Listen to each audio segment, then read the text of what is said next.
नमस्कार दोस्तों, संकल्प मैथ क्लासेस में आपका स्वागत है। अभ्यास प्रश्न पार्ट 18 हल कर रहे हैं हम। ये प्रैक्टिस सेट चल रहे हैं और प्रैक्टिस सेट का पार्ट 18 है और इसका पहला सवाल है। वीडियो को शुरू से लेकर अंत तक देखें और शेयर करना और सब्सक्राइब करना ना भूलें ताकि आपके पास लगातार नोटिफिकेशन आता रहे। विक्रम ने 2 लाख रुपए 12% वार्षिक दर से 1 वर्ष के लिए साधारण ब्याज पर निवेशित किए। 2 लाख रुपए 12% की दर से 1 वर्ष के लिए साधारण ब्याज पर निवेशित किए। फिर उसने वर्ष के अंत में प्राप्त होने वाली राशि में 500 रुपये और मिला दिए उसने और 13% वार्षिक दर से साधारण ब्याज प्राप्त किया।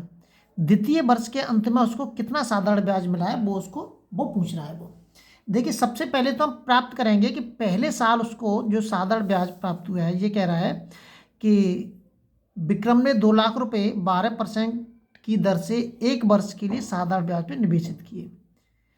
फिर उसने वर्ष के अंत में प्राप्त होने वाली राशि, वर्ष के अंत में जो राशि प्राप्त हो रही है उसमें उसने 500 रुपये और मिला दिए हैं।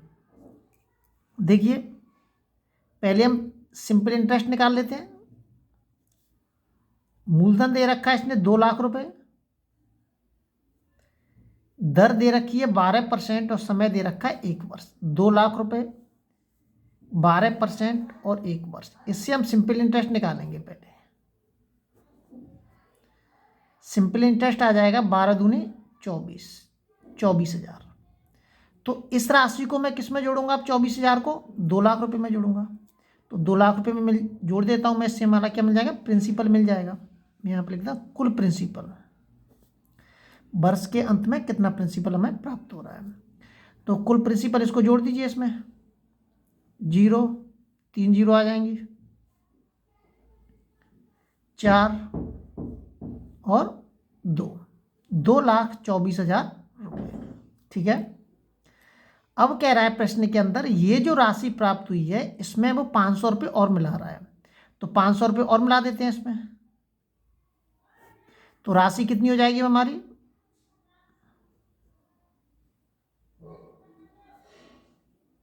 2,24,500 रुपये। अब इस पर 13% की वार्षिक दर से ब्याज प्राप्त कर रहा है वो, इस वाली राशि पे। अब हमें मूलधन ये मानना है।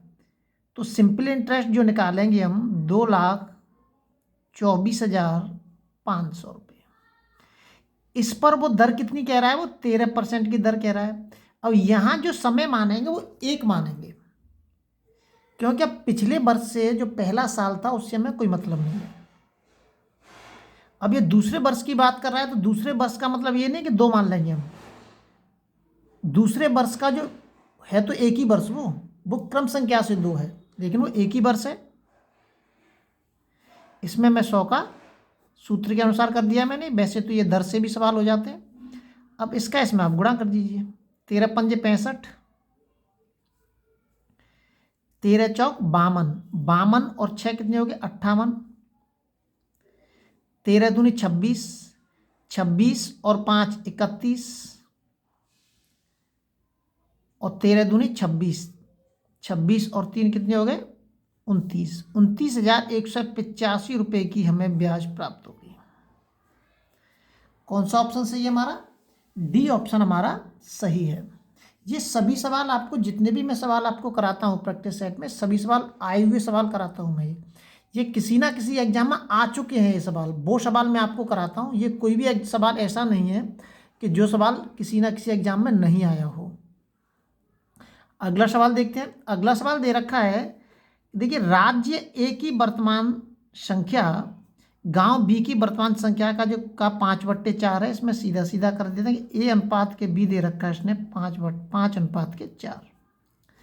ये कह रहा है यदि 1 वर्ष पहले गांव बी की जनसंख्या ये थी तथा इसमें 15% की वृद्धि हुई।